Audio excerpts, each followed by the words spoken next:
Oke. Ada 2 indikator, Bang, yang membuat orang tuh masih ragu. Apa tuh?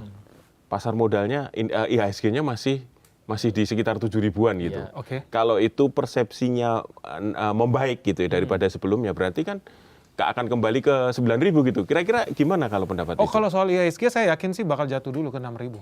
Oh, jatuh dulu? Iya. That's okay. Normal. Itu oke itu ya? Iya, oke. Oke. Normal, nggak ada masalah. Tapi bakal bounce back maksudnya, Bang? Pasti akan bounce back. Jadi nggak langsung tiba-tiba pulang terus naik gitu nggak ya? Oh enggak. Enggak, itu udah jadi dukun dong namanya. Nggak bisa lah. Kayak tukang urut pijit-pijit tulang nyambung lagi gitu kan, nggak bisa lah. Jadi yang namanya ekonomi ya begitu, namanya investasi, grafik itu begini normal. Itu wajar. Lah. Wajar. Tapi dalam jangka panjang ya kita berada dan mengarah ke arah yang lebih baik. Begitu. Dalam jangka pendek mau nggak mau ya krisis global, krisis Hormuz, krisis perang gitu kan, ya di mana-mana. Pasti bakal, jangan kan Indonesia ya, saya yakin Amerika bakal inflasi tinggi. Eropa harga PLN di sana listrik udah naik 70%. Di Belanda bahkan udah di rasio. Orang mau laundry aja dibatasin pemakaian airnya. Bentar lagi mungkin pemakaian gasnya juga dibatasin. Tapi kan kita nggak tahu yang di sini. Gitu, di sini kita happy aja gitu. Jadi di sini nanti di bawah 6.000 terus nanti mau naik lagi di saya sih yakin 10.000. Ya, kalau Purbaya bilang kan di atas 10.000 ya. Menurut saya ke 20.000 pun sangat realistis sebetulnya. Oh gitu. Ya, tapi tentu nggak bisa dalam tahun ini. I think within the next 2 or 3 years ya, kita itu harusnya udah di zona 20.000. Jadi, gitu. Jadi nggak ada masalah dengan krisis yang terjadi saat ini. Even pun kita di downgrade sama MSCI. Dan ini ada buktinya. Awal tahun 2000-an itu Argentina juga diserang sama IMF. IMF and the gang, mereka downgrade. Jadi darinya mereka di bursa emerging market turun ke frontier market. Semua orang panik. Frontier ya. Frontier market. Waktu itu sekitar 30.000 sampai 60.000 peso lah harga indeksnya di mereka, naik turun. Hari ini udah lebih dari 2 juta. 2 juta poin. Jadi naiknya ribuan persen gitu loh. Justru karena dia di downgrade malah naik ribuan persen. Dan ini fakta, bisa dicari sendiri sama teman-teman, riset sendiri. Yang saya bilang fakta, dia di downgrade malah naik. Memang ketika hari di downgrade crash marketnya. That's okay. Tapi abis itu kan perusahaan luar juga bakal re-indexing lagi. Tetap mereka punya wajib invest di negara berkembang. Jadi mereka akan cari-cari lagi mana yang bagus. Nah ini peluang sebetulnya buat perusahaan tier 2, tier 3 yang bakal naik. Tapi ini kabar buruk bagi perusahaan tier 1. Big Bang, Bank Buku 4. Yang sama ini terima duit dari BlackRock lah, JP Morgan. Yang memang cuma bisa invest di perusahaan gede. Ya mereka yang apes hari ini nih. Dan akan tambah nyungsep, pasti. That's okay, normal. Bukan artinya kemarin ada yang bilang, wah Bank BCA turun terus. BRI turun terus, Indonesia bubar, nggak ada hubungannya.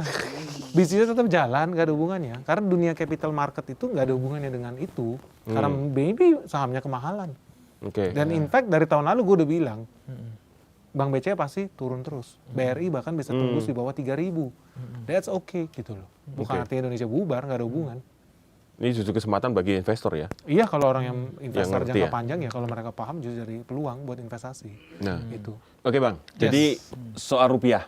Nah, tadi kan udah IHSG udah dijelaskan, bahkan nanti akan kembali ke bisa di level 20.000. Nah, bagaimana dengan rupiah? Kan selama ini kan kelihatan udah di atas 17.000. Bagaimana penjelasannya nih Bang? Ya sesuai yang seharusnya gitu, malah aneh kalau rupiah malah mau gitu. Ya jadi udah sesuai normal-normal aja. Kita bahkan pernah bilang sampai 20.000 harusnya rupiah. Dan sepanjang Indonesia masih hobi minum minyak bumi gitu kan, kita ini ketagihan ya. Kalau minyak bumi itu narkoba, berarti orang Indonesia ini hobinya sakau semua gitu loh. Tiap hari bakar terus gitu, impor dibakar. Kita bikin skenario waktu itu gini, kalau seandainya 1 barel minyak itu $80. Terus andai kata naik ke $120. Artinya kan 1 barelnya tetap sama. Tapi duit yang harus dibelanjakan 50%. Dari 80 ke $120 ya kan, 50% lebih mahal. Artinya rupiah yang digadaikan juga 50% lebih banyak. Itu penggadaian rupiah sebetulnya. Artinya seiring harga minyak makin mahal, semakin banyak rupiah yang harus dijual, ditukar ke dolar, dolarnya buat impor minyak, sampai Indonesia dibakar lagi gitu kan. Konyol memang, tapi itu yang kita lakukan berhari-hari bahkan. Nambah hari, nambah dolar yang kita bakar.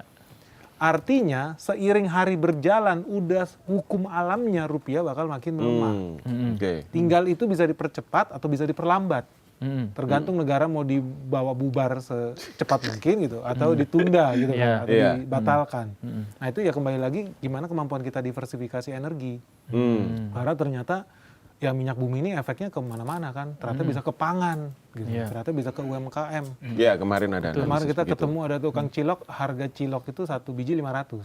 Nah. Beli plastiknya udah lebih mahal daripada Betul. Harga plastik mahal sekarang. ternyata plastik dari minyak bumi gitu, jadi dia baru nggak gitu. Waduh, mahal banget. Nah, itulah yang memang kita perlu ada amaran-amaran lain gitu ya, supaya bukan cuma swasembada pangan, kita real swasembada energi, atau minimal ngurangin lah yang bahan baku yang kita impor. Ya hopefully lah kita punya amaran-amaran yang baru gitu ya, atau amaran sekalian aja lah Menteri Pangan sama Menteri Minyak Bumi gitu, atau Menteri Energi, biar kita swasembada energi. Toh nanti semoga minyak sawit bisa berubah jadi solar dalam skala besar, semoga gitu kan. Begitupun tebu, karena di Brazil orang isi di pom bensin etanol. Pakai etanol betul. dari jagung, Brazil dari kuat tebu di gitu. etanol. Itu kan dari pertanian. Iya. Jadi kalau dipikir-pikir ya Amran mau nggak mau, suka nggak suka lu siap-siap jadi Menteri Energi juga, Menteri Pangan juga. Menteri Pangan dan Energi gitu. Menteri Pangan dan Energi. Ya. Kita perlu. Cocok ya, Kita perlu. Karena kalau nggak Indonesia bakal jadi budak minyak. Oke. Kalau kita jadi budak minyak, kita jadi budak dolar. Oke. Dan siapapun presidennya, selama Indonesia masih impor minyak, pasti terus melemah.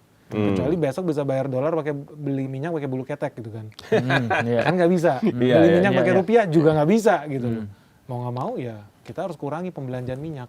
Memang harusnya kita dukung itu penggunaan kendaraan listrik, tapi anehnya malah katanya mau dipajakin kendaraan ini gimana? Dinaikkan gitu. pajaknya. Aneh. PNS disuruh WFH, suruh libur nih supaya menghemat minyak kan. Tapi di sisi lain orang mau ganti ke kendaraan listrik kayak dipersulit, malah dipajakin lagi. Ini nggak ngerti nih jadinya. Aneh lah. Aneh. Tapi kalau ada ide, Pak Amran ini kan kadang-kadang out of the box ya. Ide gimana kalau kita menghentikan ekspor CPO gitu? Itu kira-kira itu bagus. Bagus ya.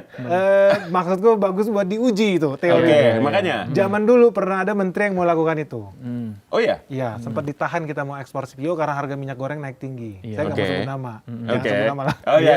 Tapi yang jelas nggak lama setelah itu terjadi, karyawannya ditangkap. Karena dibawa cawe-cawe jual izin ekspor. Oke. Jadi indikasi korupsi selanjutnya lah.